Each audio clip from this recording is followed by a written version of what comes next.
욥기 2장 7절부터 10절까지 읽겠습니다.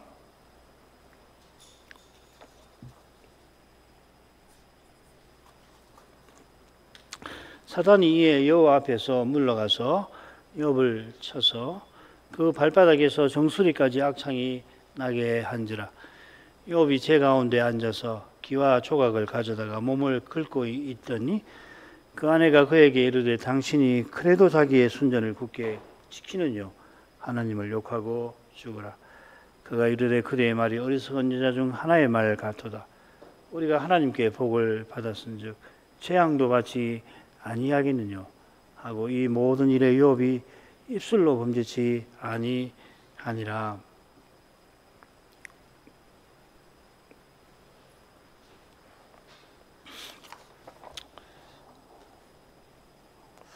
욥이 자신마저 다 잃고 하나님을 향하여 그래도 어리석게 원망치 아니하였습니다. 이 어리석게 원망한다는 건 사단이 주장한 행위, 하나님을 저주하는 행위와 맞먹는 그런 심각한 겁니다. 욥이 많은 짐승은 낳아두더라도 자식과 종들을 잃은 슬픔 가운데서도 믿음의 길을 힘겹게 걸어가고 있던 그 어느 하루 사단이 다시금 천상어전에서 욥을 참수합니다. 2장 1절이 그거죠. 사탄은 큰 불행에도 욥이 여호와를 저주하지 않고 오히려 찬송하는 것을 견디지 못하였던 겁니다. 여호와께서 이를 다 하시고 다시금 네가 내 종 욥을 유의하여 보았느냐 하문하십니다. 첫째 천상어전 때 하문하신 것과 똑같이 번역이 되어 있습니다만 영역권도 거의 똑같은데요. 근데 여기 이 네 종에 붙어 있는 전치사가 조금 다릅니다. 첫째 한문의 전치사는 이 사탄이 욥을 노리는데 특별히 대적하는 그 태도를 잘 보여줍니다. R이라고 하는 전치사고요. 둘째 한문의 전치사는 이 사탄이 욥을 계속 노린 것을 나타내는 것 같습니다.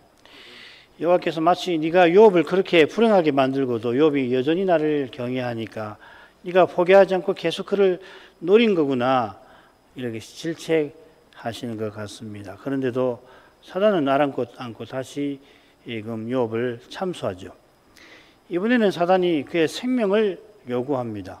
욥이 가진 모든 것을 잃어도 여전히 생명이 붙어 있어서 여호와를 찬송하는 거지 만일에 생명을 그가 잃게 되면 여호와를 저주할 겁니다 한 겁니다. 여호와께서 이 참남한 요구를 무시하지 않으셨습니다. 전처럼 이번에도 그의 요구를 받아주셨는데 욥의 자녀들처럼 욥의 생명도 여호와께서 대수롭게 여기신 게 결코 절대 아닙니다. 오히려 욥과 그의 자녀와 종만 아니라 모든 택하신 자들의 영원한 생명을 위하여서 하나님은 그리 하신 겁니다. 요컨대 여인의 후손으로 친히 세상에 오셔서 뱀에게 발꿈치를 물리면서도 뱀의 머리를 치시기 위함입니다. 초림 때 그 십자가와 부활을 통해서 우리의 죄책을 사하시고 재림 때 심판을 통하여 죄와 죽음의 권세를 영원히 멸하시기 위함인 것입니다. 부활하신 주님께서 그때까지 죄와 죽음의 권세와 싸우고 계십니다. 이 싸움을 일러서 우리는 신령한 전쟁이라 부릅니다. 성경에 신령한 전쟁이 있는 건 아니고 우리가 그렇게 부르는데 왜 신령한 전쟁이라고 부르는가 하면은 그게 혈과 육에 대한 것이 아니라 그런 싸움은 육신적 싸움이겠죠. 악한 영들에 대한 싸움이라 그렇습니다. 에베소서 6장 12절.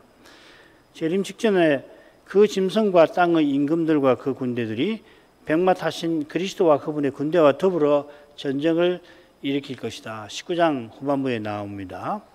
같은 전쟁이 요한계시록 20장 후반부에서는 천년이 참에 사단이 그 옥에서 놓여 나와서 땅의 사방 백성 곧 곡과 마곡을 미혹하여 모아 싸움을 붙일 것인데 저희가 성도들의 진과 사랑하시는 성을 두름에 하늘에서 불이 내려서 그들을 소멸할 거다. 이 최후의 전쟁에 대해서 이 아마겟돈 전쟁일 텐데 그렇게 가르칩니다. 성도들의 진영과 또 사랑하시는 성을 두른다 하는 건 이 상징적 표현이겠죠. 이 재림 직전에 살아있는 성도가 몇 명이나 됐든지 어느 성에 다 모여 있을 테고 거기 이제 용과 짐승과 거짓 선지자들이 끌고 온 군대들이 물리적인 공격을 퍼붓는다는 말 아니겠죠. 사단과 짐승과 거짓 선지자가 추종하는 온 세상 사람들과 더불어서 그들이 교회를 핍박한다는 뜻입니다. 큰 세력을 이루어서 마치 성과 진을 포위하여 삼키려 들지만 하늘에서 불이 쏟아지듯이 하나님께서는 그리스도를 통하여서 대적을 물리치실 겁니다. 사단과 짐승의 강력한 권세가 인생의 죄와 그로 말미암은 사망의 권세로부터 나오는 겁니다. 주님이 공생의 처음에 마귀에게 시험 받아주신 것처럼 연약해서 시험 받기 쉬운 우리를 통하여 이 악한 권세를 물리치고 계시는 겁니다. 이 과정을 일러 바울은 그리스도와 함께 고난받는 거라 했고 요한은 계시록 12장에서 1260일 동안 용이 여자를 광야에서 핍박하는 거라 이렇게 상징적으로 표현했습니다. 교회가 만일 악한 영이 아니라 혈과 육과 싸우되 세상과 똑같이 사람의 힘과 꾀로 싸우면 가령 오늘날 노사 문제라든지 소수자 인권 문제라든지 경제적 불평등이라든지 자유주의 이념이라든지 그런 것을 사람의 힘과 꾀로 싸워서 거기 나타난 악들을 제거하려고 한다면 그러면 성경에서 말하는 핍박받을 일이 없지요. 이미 세상과 하나가 되어서 공중의 권세 잡은 자를 뒤쫓게 될 겁니다. 교회는 그런 거 하는 거 아니죠, 그죠? 신자야 소명에 따라서 정치권에 나가서 민주주의 이념을 헌법의 이념을 위해서 이런저런 활동을 할 수도 있고 경제와 관련된 분이면은 이 경제적인 악의 문제를 자기가 맡은 경제적인 직임이나 활동을 통해서 줄이고 어떻게든지 가난한 사람들을 돌보는 그런 일을 하는 거지만 교회는 그런 거 하는 거 아닌 거죠. 지난 시간에 이어서 욥의 불행을 계속 살펴가죠. 7절 다시 읽겠습니다. 사단이 이에 욥 앞에서 물러가서 욥을 쳐서 그 발바닥에서 정수리까지 악상이 나게 한지라. 사단이 욥 앞에서 물러갑니다. 첫째 의전 장면도 우리말 성경은 똑같이 끝나죠. 표현이 똑같습니다. 번역을 똑같이 했는데 여기서도 이 전치사가 좀 다릅니다. 그 차이를 굳이 표현하자면은 둘째 장면의 전치사는 첫째 전치사와 달리 사단이 더 이상 욥을 참소하려고 어전에 들락거리지 않을 것 같은 느낌을 이 전치사가 줍니다. 그래서 딱 두 번밖에 없죠, 그죠? 다른 언약 백성 성도들을 참소하려고는 승천 전까지 계속 그렇게 했겠죠. 사단은 이제 물러가서 요구한 바를 욥에게 이루려 했습니다. 요컨대 사단이 오직 그 생명은 해치지 말라 하신 여호와의 명령에 불만을 표출하지 않습니다. 여호와께서 그가 네 손에 있다 하신 대로 사단은 자기가 요구한 것을 얻었습니다. 첫째 의전 회의에서도 그랬죠. 욥의 자식들과 종들의 목숨도 앗아갔습니다. 이번에 사단은 가죽으로 가죽을 바꾸올지라 하고서 욥의 목숨을 노렸는데 여호와께서 사단들로 욥의 목숨을 해치도록 하신 겁니다. 욥기 3장을 보면 욥이 악창이 나서 몇 달 괴로워하고 난 다음에 차라리 자기가 세상에 나지 않았으면 자기 난날을 저주할 만큼 죽음의 고통을 맛봅니다. 이게 누가 보더라도 욥은 곧 죽게 생겼고 욥 자신도 그걸 압니다. 자기가 살 날이 얼마 남지 않는다는 것을 이야기하잖아요. 이런 점에 비추어서 오직 그 생명은 지키라 하신 여호와의 명령을 사단이 어떻게 이해했을까 짐작할 만합니다. 여호와께서 욥의 목숨만은 내가 친히 거두겠다 하신 것으로 사단은 이해를 했고, 지난번처럼 마음대로 욥에게 죽음의 고통을 가하면서 그를 미혹하려고 했겠죠. 과연 사탄이 그 악한 자로서 가장 악랄하게 바라는 것은 욥의 목숨 자체가 아니라 욥의 배교입니다. 사람 하나 죽이는 것으로 만족할 리가 없지요. 욥의 목숨을 짓밟으면 사단의 악한 욕심이 어느 정도는 채워질는지 모르겠습니다만, 그래갖고 욕심이 거기서 멈출 리가 없습니다. 사단은 욥의 배도를 기어코 봐야 했을 겁니다. 그럴 리는 절대 없습니다만, 혹 욥의 배도를 본다 하더라도 그 악한 마음은 메시아 주기는 더욱 악한 대로 떨어질 것이고, 그래서 마침내 심판에 떨어질 것입니다. 사단이 지금도 우는 사자처럼 삼킬 자를 찾는데, 그 시커먼 입은 어떤 먹잇감을 노리냐면 배도자라고 하는 먹잇감을 노리는 겁니다. 사단이 여호와의 명령에 내가 요구한 것에 좀 다르지 않습니까? 욥의 목숨을 앗아가셔야 한다고 제가 요구한 게 아닙니까? 하지 않고 사람이 견디지 못할 몹쓸병을, 그리고 마침내는 통상적으로 죽게 될 그 병을 욥에게 생기게 만든 겁니다. 지금까지 받아 누렸다고 여긴 하나님의 선하심과 사랑과 긍휼하심과 복이 실은 점점 높은 벼랑에다가 세워놓고 거기서 던져버리려고 하신 것이라, 이렇게 욥들어 생각하게 하려 한 것입니다. 날 이렇게 망하게 하려고 하나님이 그동안 이렇게 나에게 좋은 걸 주시고 믿게도 하신 거 아닌가? 혹시 그런 생각해 보신 적 없어요? 얼마나 고난이 심하면 그런 생각도 든단 말이죠. 무섭죠. 바로 이것이 여호와께서 오직 그의 생명은 해하지 말라 하신 것과 붙어 있는 겁니다. 여호와께서 사단이 생각하는 것보다 더 혹독하게 욥을 괴롭게 할 만한 고난을 생각하고 계십니다. 장차 여호와의 종이 겟세마네에서 할 수만 있으면 이 잔을 내게서 지나가게 하옵소서. 부르짖을 그 일을 바라보시면서 욥이 자식을 다 잃고 악창을 여러 달 앓으면서 이어 세 친구의 그 혹독한 비방과 심지어 정죄를 당하게 하시는 겁니다. 여호와께서 세 친구들어 직접 그렇게 하라고 시키신 게 아니라 세 친구 안에 있는 인생의 부패가 그런 일도 하게 하는 겁니다. 위라로 와가지고서는 사람을 중죄인 만들어서 정죄하잖아요. 그러나 하나님은 자기 아들을 아끼지 않고 내어주실 겁니다. 성자께서 내가 목숨을 버릴 권세도 있다 하시면서, 그러나 이 일은 아버지 계명을 따르는 거라 하십니다. 그렇게 거룩하신 하나님으로서 여호와께서 욥들어 고난받게 하십니다. 욥이 나중에 가서야 고난받게 하실 뜻을 또 헤아리게 되겠습니다만은, 고난받는 동안은 오실 메시아만 바라며 견뎠을 겁니다. 그게 욥기 19장, 나중에 19장도 다를 거거든요. 굉장히 19장 한번 읽어보십시오. 욥이 나의 구속자가 하늘에 계시고 나중에 그분이 땅 위에 서실러서 내가 볼 것이다, 어떤 맥락에서 고백하는지 한번 읽어보십시오. 눈물 날 정도입니다. 그러나 그가 헤아리지 못한다 해서, 다 헤아리지 못한다고 해서 헤아리지 못하는 것이 많다 해서 헛수고한 게 아닐 뿐 아니라, 실은 여호와께서 메시아 보내시는 일을 위하여 위대한 수고를 마다하지 않으신 겁니다. 그처럼 사단의 약한 수작과 참남한 요구를 받아주시며 얼마나 여호와 하나님께서 그 모욕을 당하시면서 당하셨을까? 우리는 헤아릴 길이 없습니다. 사단이 욥을 쳐서 악창이 나게 합니다. 이 친다는 낱말 욥기 4번 나오고 머릿말에만 3번 나옵니다.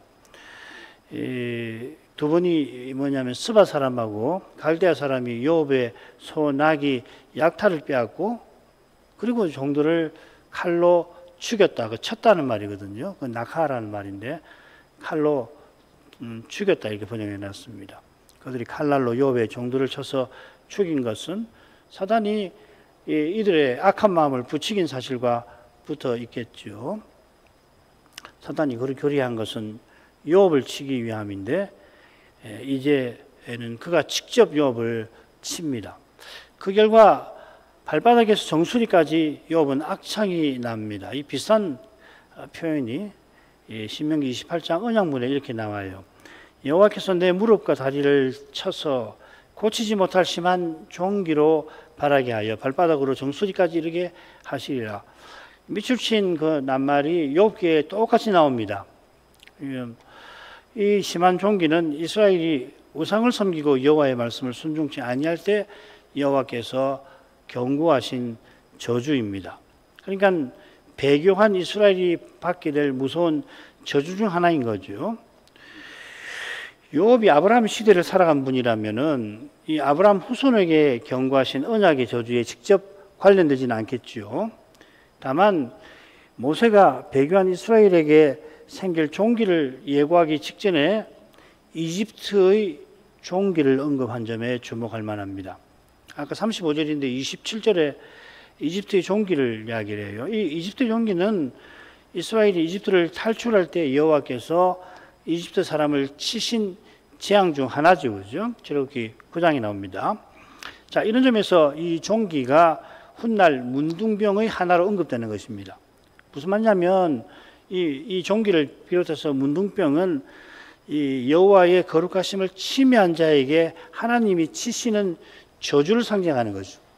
그래서 이 문둥병이라는 말이 치신다는 말에서 내가라는 말에서 왔는데 그런 의미가 있는 거죠. 그런데 누구보다 여호와를 경외한 욥에게 이 종기가 생긴 거 아니에요.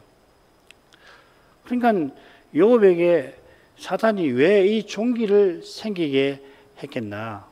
사단이 여호와 하나님이 아니고 사단이 왜 이런 종기를 그러니까 하나님의 언약의 역사에서 의미심장한 뜻이 있는 이런 이 종기를 이 사단이 나게 했겠나 이 말이죠.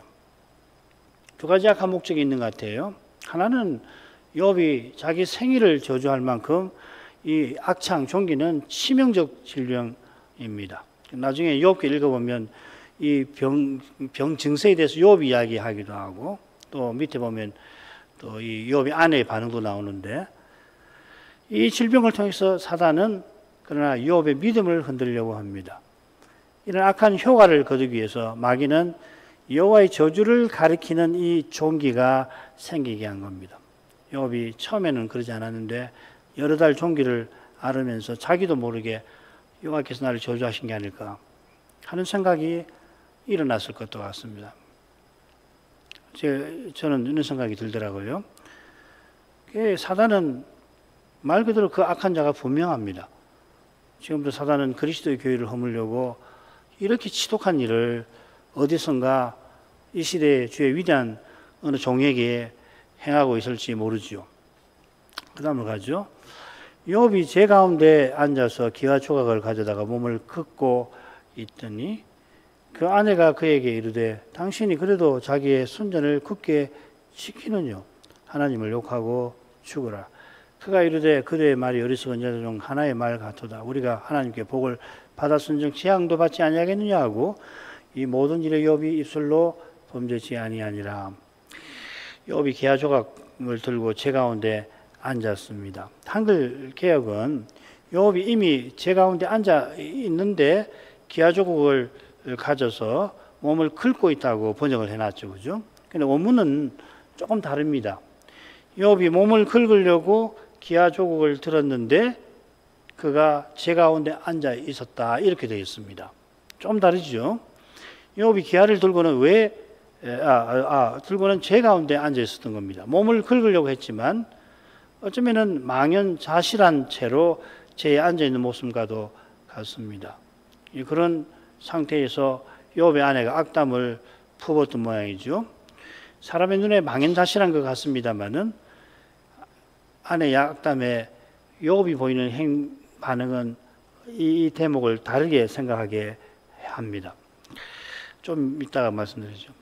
욥이 기와 조각을 취합니다. 이 기와는 뭐 지붕 이런 데 쓰는 건데 여기 쓰인 표현은 이 질그릇이라는 말입니다. 뭐 이스라엘도 뭐 기와가 있었는지 모르겠는데 이런 질그릇 조각을 가리키는 우리말이 이진감이라고 하는 말입니다. 사금파리라고 하는 말이 비슷한데 사금파리는 사기, 돌로 만든 돌가루로 빚은 게 사기고 그 조각을 사금팔이라고 하고 그다음에 진흙으로 이제 도기를 만들어 갖고서 쪼개진 조각을 이진감이라고 하는 아름다운 우리말이 있는데 워낙 쓰지 않으니까 그냥 질그릇 조각이라고 할게요.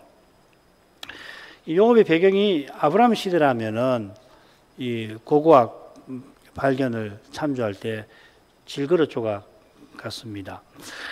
요업이 악창에 몸이 너무나 가려워서 얼른 몸을 긁으려고 본능적으로 이 질그릇 조각을 찾았던 것 같습니다. 그래서 번역해 보면 이렇습니다. 그리고 그가 자기를 위하여 취하였다. 이진가미를 몸을 긁기 위하여. 사단이 치니까 정수리부터 발바닥까지 악창이 났는데 아마도 종기가 급성으로 생겨서 온몸에 생겼던 것 같습니다. 그러니까 뭐 가려움도 순식간에 그리고 심하게 일어났던 것 같습니다. 그 약을 혹시 잘못 먹으면은 부작용이 생겨서 한 몇 분도 안 됐는데 온몸에 발질이 나가지고서 두드러기가 나고 견딜 수 없는 가려움증을 혹시 느껴보신 분이 있으면 그보다 훨씬 심한 거겠죠, 그죠? 그래서 요업이 이진가미를 얼른 찾아 들었는데 정작 몸은 긁지 않고 제 가운데 앉아 있었던 것 같습니다. 그런데 그가 제 가운데 앉아 있었더라. 가려 몸을 긁으려고 조각을 들었는데 그때 요업은 하나님 앞에 겸비한 태도를 취하려 했던 것입니다.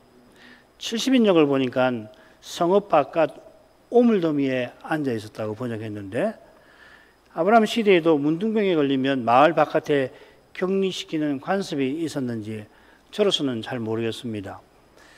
다만 모세가 풀무의 재를 하늘에 뿌리니까 독종이 생겼잖아요. 그걸 보면 독종에 걸린 요업이 제 가운데 앉은 것은 일종의 관습처럼 생각됩니다.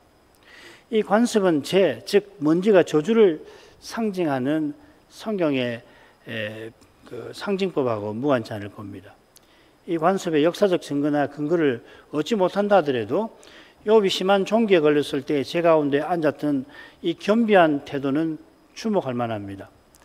이 태도가 아내의 악담에도 요업이 범죄치 아니한 심정과 잘 어울립니다. 요업이 큰 불행에 슬픔과 괴로움에서 채 벗어나지도 못한 상태에서 이내 하나님의 저주처럼 느껴지던 독한 종기에 걸렸습니다마는 잠잠히 여호와의 긍휼하심을 구한 거죠. 이는 그가 모든 자식을 잃고도 오히려 여호와의 선하심을 고백하며 찬송한 심정과 붙어 있습니다. 이런 끔찍한 처지에서 하나님을 가까이 할 수 있었던 것은 그가 날마다 회개하며 악에서 떠나 살았던 것과 붙어 있을 겁니다. 욥도 큰 불행이 들이닥치기 전에 날마다 즐겁고 복스러운 일만 있었던 건 아닐 테고 사실 헤아려서는 슬픔이 기쁨보다 많은 법이고 괴로움이 즐거움보다 훨씬 깊은 법입니다.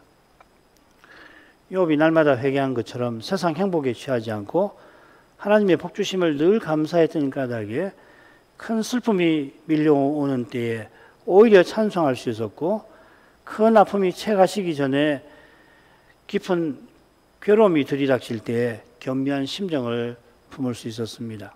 겸비, 이는 지극히 높으신 하나님 앞에서 연약한 인생이 마땅히 지닐 태도입니다. 이런 심정이 그렇게 신체적으로 견디기 힘든 처지에서도 욥의 이미 괴로운 마음에 일어났던 겁니다. 그 심정이 실은 그의 마음에서 튀어나온 게 아니라 그의 마음에 신비하게 일어난 것입니다. 성신께서 그리하신 거라 믿습니다.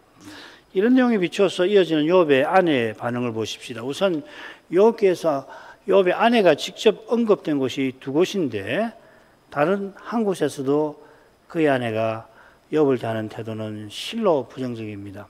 19장입니다.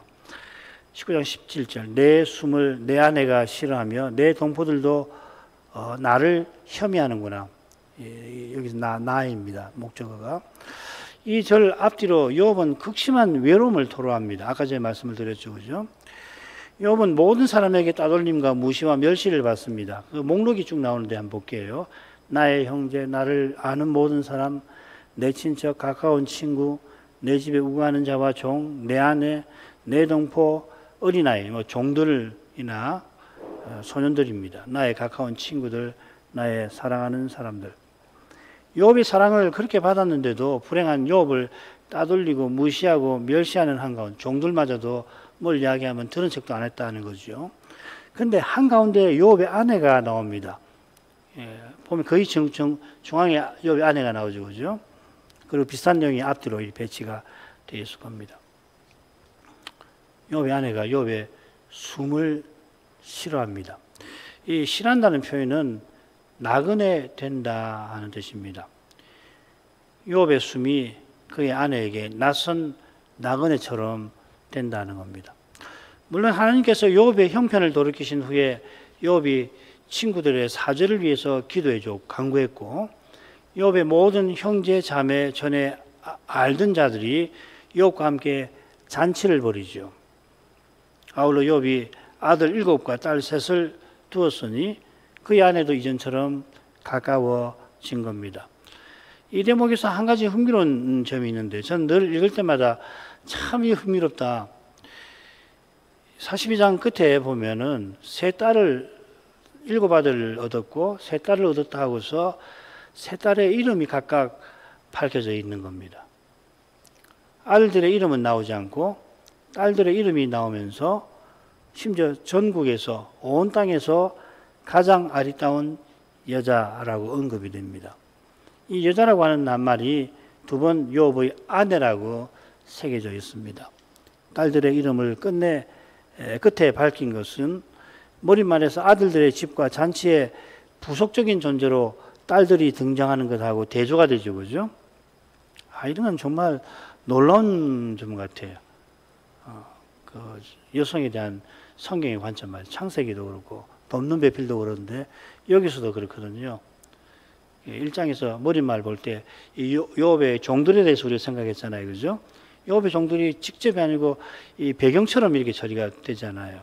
그러다가 마지막 재앙 때 종들하고 아들들, 자식들을 한 무더기로 해서 표현을 하는데 참 이런 건 생각해 볼 만한 성경의 교훈, 우리 하나님께서 사람을 어떻게 대하시는가 이런 거 보면 참 배울 점이 많다고 생각됩니다. 만일에 42장까지 한다면은 이런 건 참 함께 깊이 살필 만한 게 아닌가 싶습니다. 자, 그런 점에서 욥의 아내의 이름이 끝에도 나오지 않는 사실은 욥의 아내가 사실상 직간접 서너 번 나오는 사실과 더불어 욥의 아내가 어떤 인물인지를 짐작하는 데 도움이 됩니다. 욥기에서 실명이 언급되는 건 욥의 세 친구, 그 다음 엘리후, 왜 생각나는 거 없으시죠, 그죠? 세 딸 외에는 없죠, 그죠?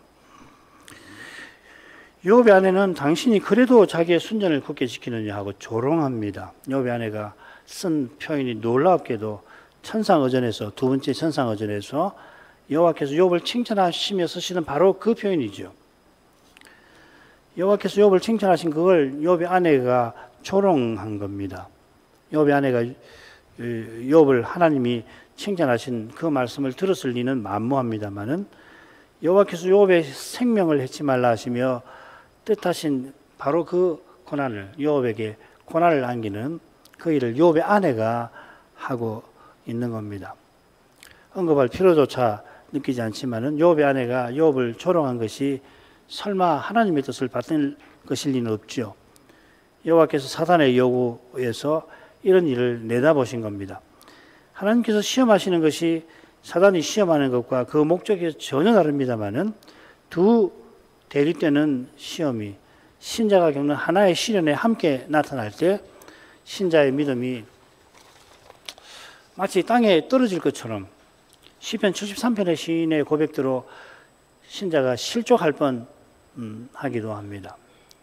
지금 욥이 아내의 조롱을 통하여 곧이어 세 친구의 책망과 특별히 정죄를 통하여 결국은 그런 심각한 고난을 겪게 될 겁니다.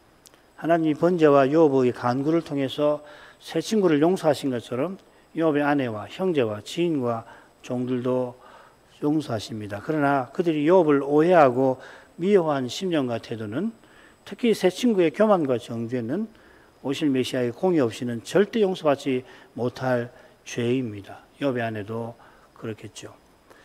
우리가 주님의 은혜로 거저로 죄 사함 받습니다마는, 그러나 하나님의 아들이 지옥 형벌을 우리 대신 받으신 것을 잊어서는 안 되는 겁니다. 거저로 사하여 주신다고 공짜로, 물론 우리는 공짜지만 그냥 공짜가 아니라 어마어마한 값을 치르셔서 그런 거, 우리가 그 값을 조금도 보탤 수 없어서 그런 거 아니에요. 잊으면 누구든지 욥의 아내처럼 자기도 모르게 마귀의 협조자 혹은 사단의 도구가 될 수 있는 겁니다. 욥의 아내가 하나님을 욕하고 죽으라고 악담을 쏟아낼 때 사단처럼 남편을 멸망에 떨어지게 하려는 게 아닐 테고, 남편이 얼른 죽음의 고통에서 벗어났으면 특히 아내로서, 여인으로서 동정심을 필시 품었을 겁니다. 이 여인도 욥과 함께 모든 자식을 잃는 슬픔과 괴로움이 여전했을 거고, 아마도 모성에 이끌려 그 슬픔과 괴로움이 어쩌면은 정서적으로는 욥보다 더 강렬했을 것입니다. 욥이 위대한 신앙의 인물이라 자식마저 이런 큰 불행에도 여호와를 여전히 찬송하는 그 모습에 욥의 아내는 오히려 더 힘들었을지 모르겠습니다. 자기처럼 하나님께 불평하면 좋으련만 전혀 그러지 않으니까. 그런데 남편마저 악창에 걸렸습니다. 극한 고통을 토해냅니다. 다른 사람이야 외면하면 그만입니다마는 그의 아내는 죽음의 고통을 뿜어내는 그의 숨결이 마침내는 진절이 납니다. 아마도 욥의 아내는 마음속에 켜켜이 쌓인 원망의 무게를 견디지 못하고는 마치 잠시 정신 나간 사람 마냥 남편들은 하나님을 욕하고 죽으라고 악담을 쏟아낸 것일지 모릅니다. 저는 그랬을 것 같아요. 욥의 자식들이 마음으로 하나님을 저주했을까 염려하여 번제를 드렸던 것처럼 욥의 아내도 자기도 모르게 하나님을 저주하라고, 그래서 그냥 확 죽어 고통에서 벗어나시오 말했던 것 같습니다.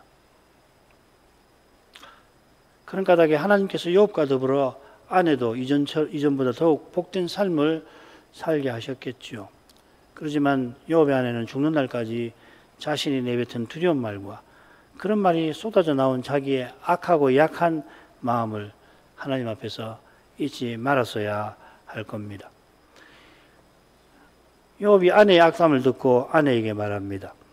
욥은 아내를 어리석은 여자라 합니다. 이 어리석은이라는 낱말이 욥기 한 번 더 나오는데 30장 8절 보면 그들은 본래 미련한 자의 자식이요.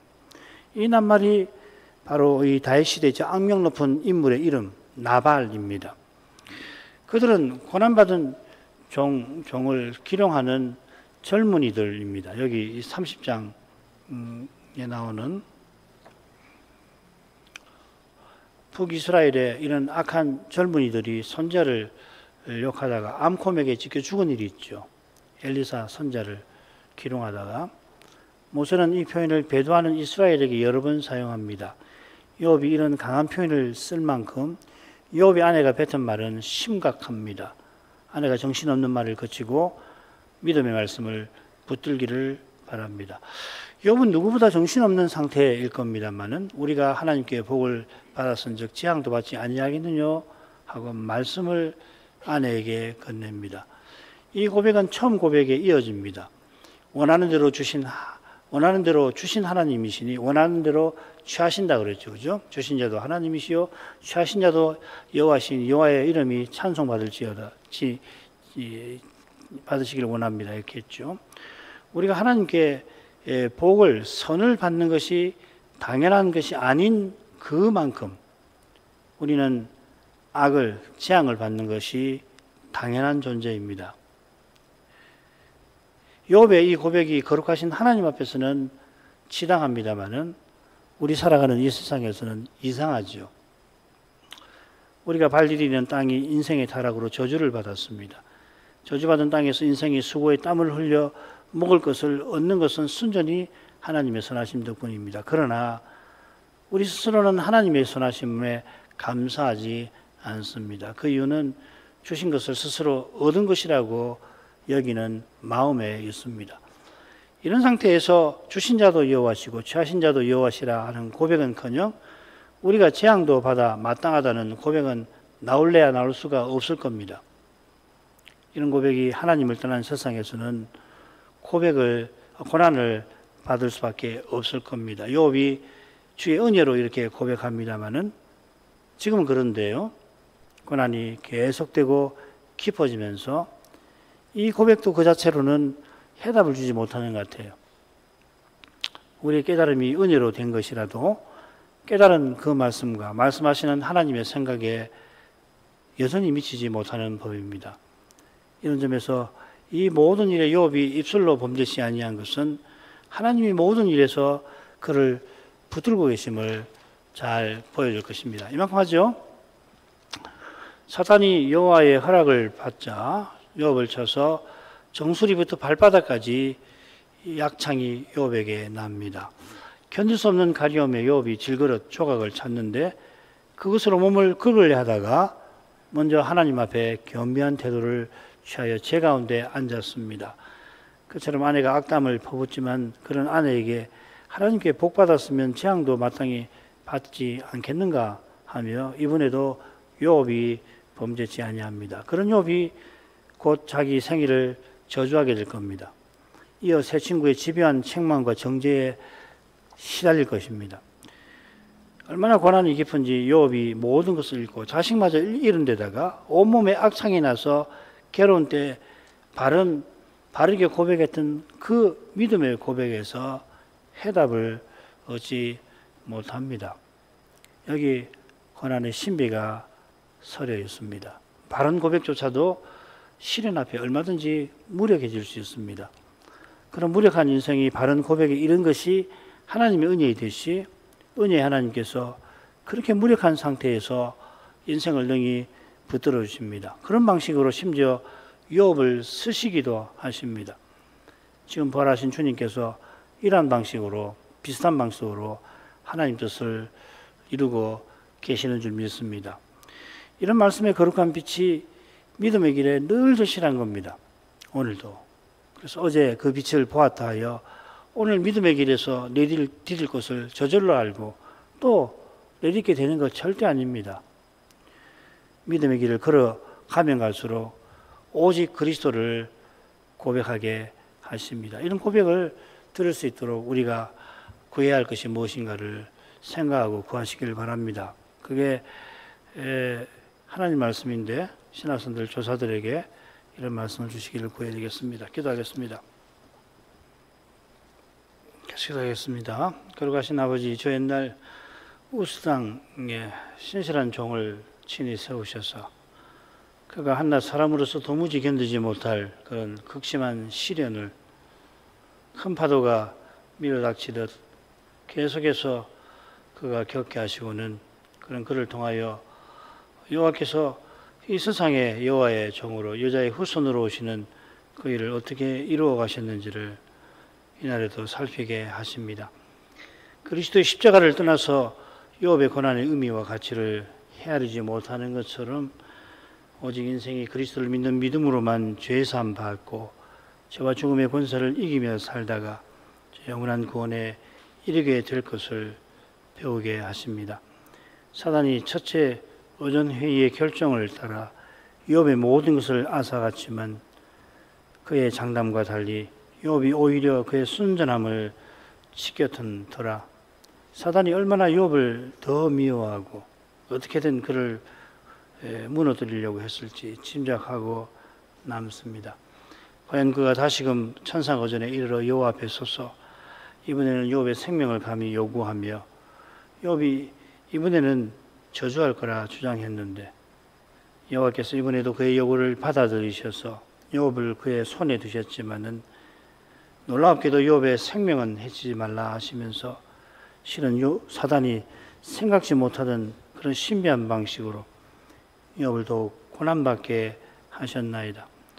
욥이 사단의 악행으로 악창이 정수리에서 발바닥까지 생겨 극심한 가려움에 질그릇 조각을 찾아 손에 쥐었지만 놀랍게도 제 가운데 앉아 하나님 앞에 겸비한 태도를 그가 취하였습니다. 누구라도 그런 처지라면 괴로움과 고통을 본능적으로 피하려 하는 법인데 욥은 그렇게 힘든 처지에서도 그 마음이 하나님을 향하였던 줄 믿습니다. 그래서 아내가 조롱하며 심지어 하나님을 저주하고 죽으라고 악담할 때에도 욥은 사람이 하나님께 복을 거저로 받았던 것처럼 하나님께 재앙당하는 것은 사람에게 마땅한 일이라 고백하였습니다. 이러한 고백이 그런 시련 중에 처한 인생에게서 나올 수 없는 것임을 믿습니다. 욥이 간절히 바라던 메시아의 영께서 이 연약한 인생, 곧 죽음에 떨어지고 말 그런 인생, 모든 사람에게 철저히 외면당하는 이 불쌍한 인생을 통해서 성신께서 그처럼 고백하게 하신 줄 믿나이다. 이러한 고백이 그러나 계속되는 욥의 시련에서 그 자체로 해답이 되지 못했던 것을 생각합니다. 하나님께서 사단으로 그의 생명을 해치 말라 하신 그 거룩한 뜻이 무엇인지, 인생은 주의 말씀에서 그 뜻을 배울지라도 가히 헤아리기 그 뜻을 여전히 헤아리기 힘든 것을 겸손히 고백합니다. 욥이 아내의 조롱과 악담에도 바른 고백을 드린 것이 하나님의 은혜의 뜻이, 은혜로우신 하나님이 그를 더욱 시련 가운데 두셔서 하나님이 친히 구원하시는 그 진리를 드러내실 뿐 아니라 그 진리를 메시아 보내시는 그 일을 친히 이루어 가심을 믿습니다. 하나님 아버지, 이런 말씀을 성경에 기록해 두신 그 뜻은 욥처럼 그렇게 극심하게 시련을 겪게 아니하시는 신자라도 욥의 일을 통해서 하나님을 더욱 의지하게 하심인 줄 믿나이다. 시련이 닥칠 때 겸손히 아버지의 긍휼하심을 의지하여서 십자가에서 이미 나타내신 그 사랑과 장차 그리스도와 같아지게 하실 그 약속을 꼭 의지하게 해 주옵소서. 이런 일들은 마치 욥이 자기가 왜 그렇게 고난 받는지 연유를 모르듯 사람이 도무지 헤아릴 수 없는 그러한 때에, 그때 아버지의 사랑이 틀림없이 참된 해답이 되어 주심을 믿습니다. 성자께서 그 사랑의 거룩하심을 나타내 주셨사오니 성심께서 늘 깨닫게 하옵소서. 계시록에 요한에게 주신 작은 책이 입에는 달지만 배에는 쓴 것이 되었던 것처럼 하나님의 사랑의 거룩한 영광은 고난 겪게 하시는 데서 아름답게 비치겠나이다. 그 아름다운 신비를 볼 수 있기를, 보기를 구하게 하옵소서. 예수님 이름으로 기도합니다. 아멘.